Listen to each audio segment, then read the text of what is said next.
morning, whatever. How's it going? Right, Rick T Outdoor Adventure and Billy Dog out again. We're going to continue on with our sort of survival film from last week. We started a challenge last week, the one-arm fire challenge with a broken arm and what have you. But today we're just looking at no injuries or anything, but we're just looking at the theme of survival and gathering food, etc. And I mean, you look round today, it's that green and what have you. So obviously your main vantage is plant life. Plant life's your easy go-to, isn't it, for food? And you can get your carbohydrates from plant life. It's probably your main source for your carbs, you know. But so you've got your plant life, and then you've got to survive, you're going to need protein, you're going to need carbohydrates, you're going to need fats, you're going to need vitamins and minerals, which you gain from some of them. Even fungi has some protein in it. But when we're looking at protein, you're looking at mainly meat, so it's mainly animals and stuff like that. So today, Billy's just breaking up a bit of firewood for me for later on. So today we're just going to look like one of the easiest ways that I think to find protein from the animal kingdom is fish. Fish are generally a readily resource in areas of water, rivers and lakes and places like that. And there's a lot of ways to catch fish, and really you need to be pretty good in all of them, yeah. And if you can, to be good at it using natural materials, yeah. We won't always have paracord and hooks and lines and etc, etc. Sometimes we're going to have to make them from the natural environment, but today we're just going to look at something as simple as spearfishing. Now, spearfishing has been done for millenniums and millenniums, and there's some great designs of spears. So what I'm going to do, I'm going to knock a quick one up down here that I think is the easiest one to do fast.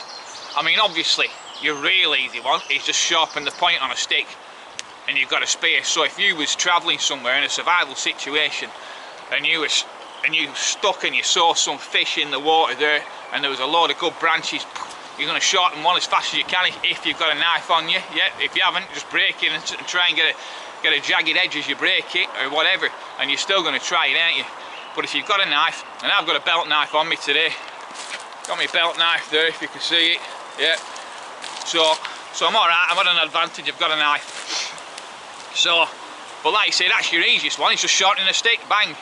But the potential is it might go in and come out. You can always carve a quick barb in it. That's another great way of doing it. But I'm going to show you one survival spear that's it's a well-known one, but it's a fantastic one, very easy to make, very quick to make with the natural environment, and you're not going to lose the fish with this one. It's quite a good one, and I'll tell you some of the good advantages of this one. But well, I'm going to go up there and I'm going to find myself a bit of decent wood in the forest, and a bit of something because I'm going to need a bit of cordage. So I'm going to find a bit of something I can use as cordage, and there's shed loads of options at the minute. There's stuff everywhere, so it's 1,000,001 options. It's just choose whatever's nearest to the stick I find. So I'm going to go up there, find a stick. I want something around maybe 2-inch diameter for this spear that I'm going to use. Again, there's no perfect thing. You're going to have to use what you've got, aren't you? So I'm going to use what I've got, what I can find. Hopefully I can find something decent. So I'm going to find that. I'm going to come back down here, but while I do that, just take a visit to my workshop back at home, and I'll show you a few other spears that I've made and a few designs that I make. Yep, one of them's the Leicester spear, which is amazing and relatively quick to do, but does take a little bit more time than this one. I'll see you in a minute.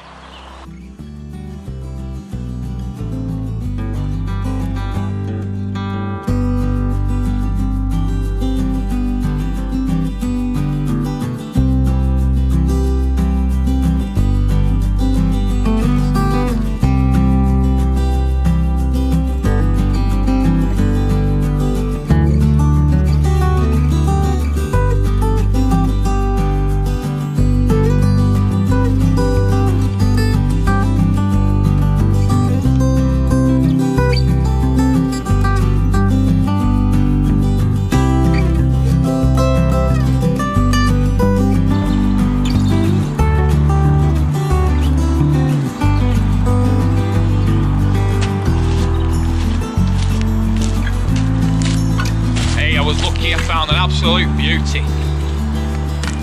Now I could make a Leicester spear out of this one if I wanted, or I could just sharpen these edges, these ends, and that'd be better than just a straight spear anyway, because the forks would be going in 2 different ways. So that'd be excellent, just like that. Well, this is the end I'm going to use for today. Yeah. So, I mean, this would be great. It's a bloody good thumbstick, that as well. Or a catapult. But yeah, we're going to use this end today. So I'll show you what we're going to do. So the first job is we're going to sharpen this end, but I'm not going to go to a shear point. I'm just going to leave it relatively rounded off at the end. Yeah, but I'm going to bring this down.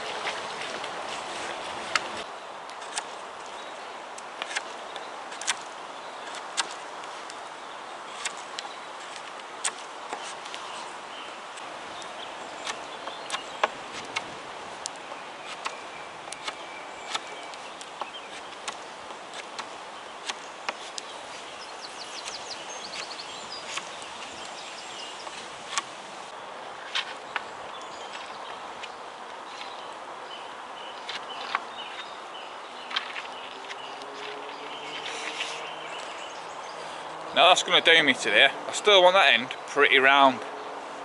Right, so what we're going to do now is I need to split this in 2 ways. Yep. But if I split it now, that split's going to carry on all the way down here. Yep, and I don't want that. I want my split to come and maybe a foot, about 12 inches ish. So we're going to need to use something to wrap that. So I'm going to use some natural materials to wrap this round. If you have paracord, you could use paracord or anything, string, whatever. Your bootlaces if you wanted to take them off, but I'd preferably use some natural material, then I'm not wasting any of my kit. So I'm going to do that.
We'll get that wrapped up as tight as we can.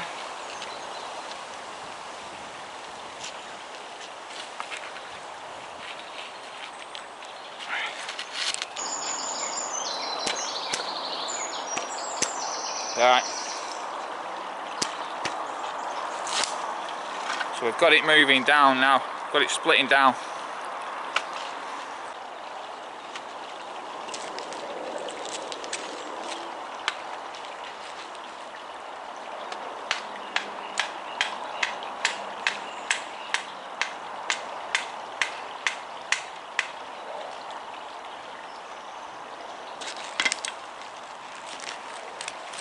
Brilliant.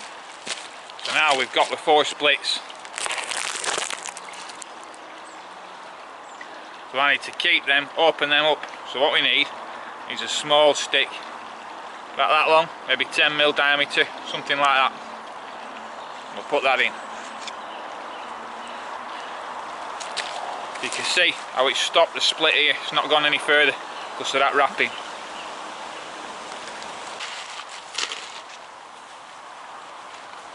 Right, so now 2 small pieces.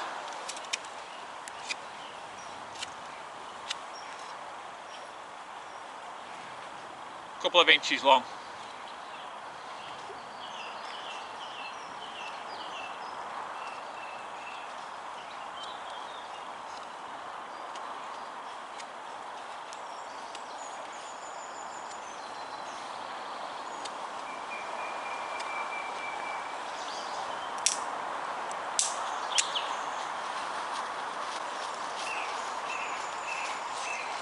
Hey boy, you alright? Good lad. You're a good lad. Hey? You're a good boy. Hey? You're a good boy, aren't you? Huh? Good lad, Billy. Good lad, Billy.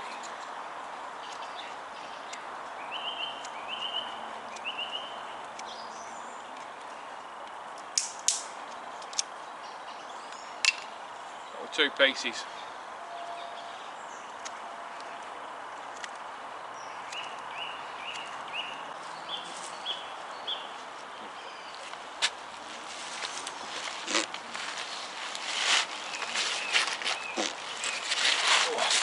Now what we're going to do, we need to slide these down here. Yeah. What I need to do is use your knife to fry them up. Open them up.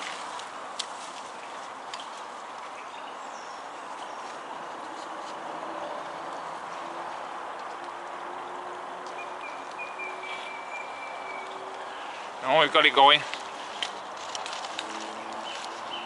Pull that down. There, that's probably enough.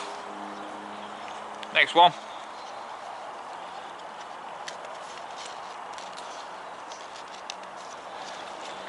Slide that all the way down so it touches the other one. Yep. So we've now got that. Then we need to wrap these up as well.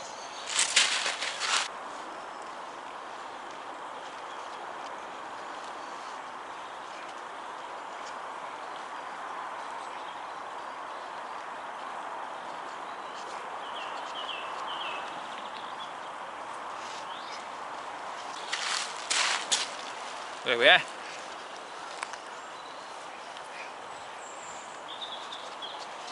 Next job, sharpen these.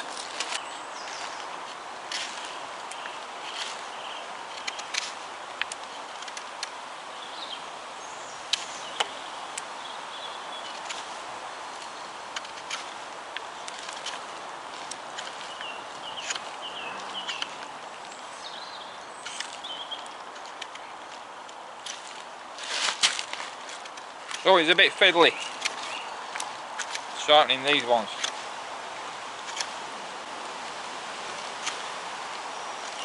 You're better using this sort of lever.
So there we are, that's it.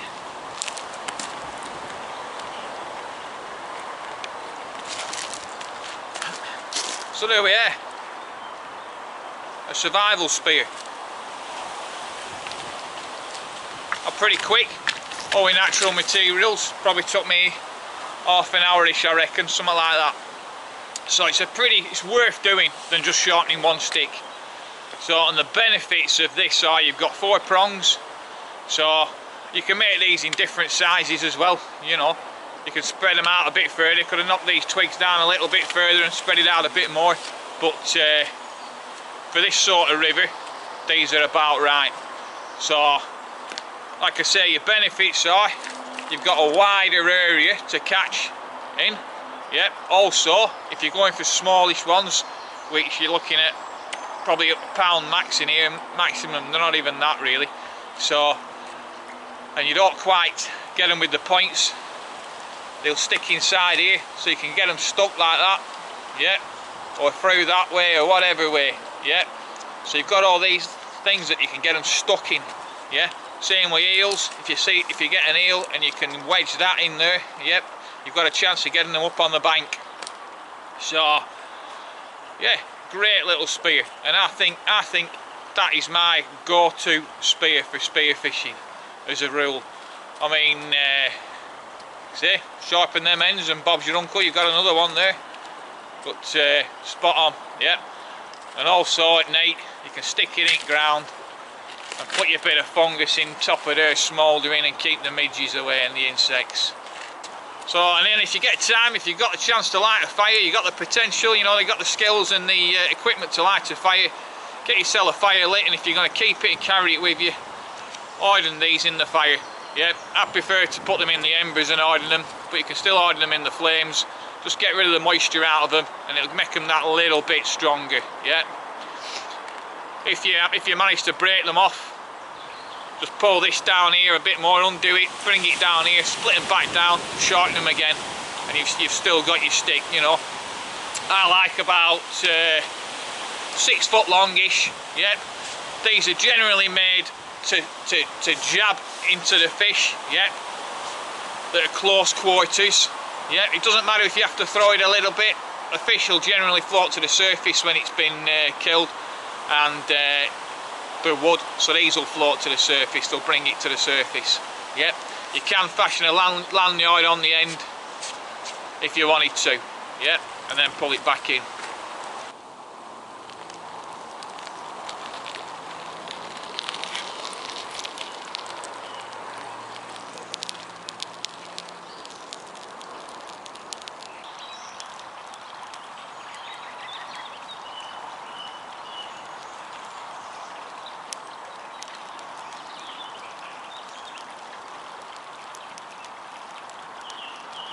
Thanks for joining us anyway. So, Rick T Outdoor Adventure and my little side companion, my bushcraft buddy Billy.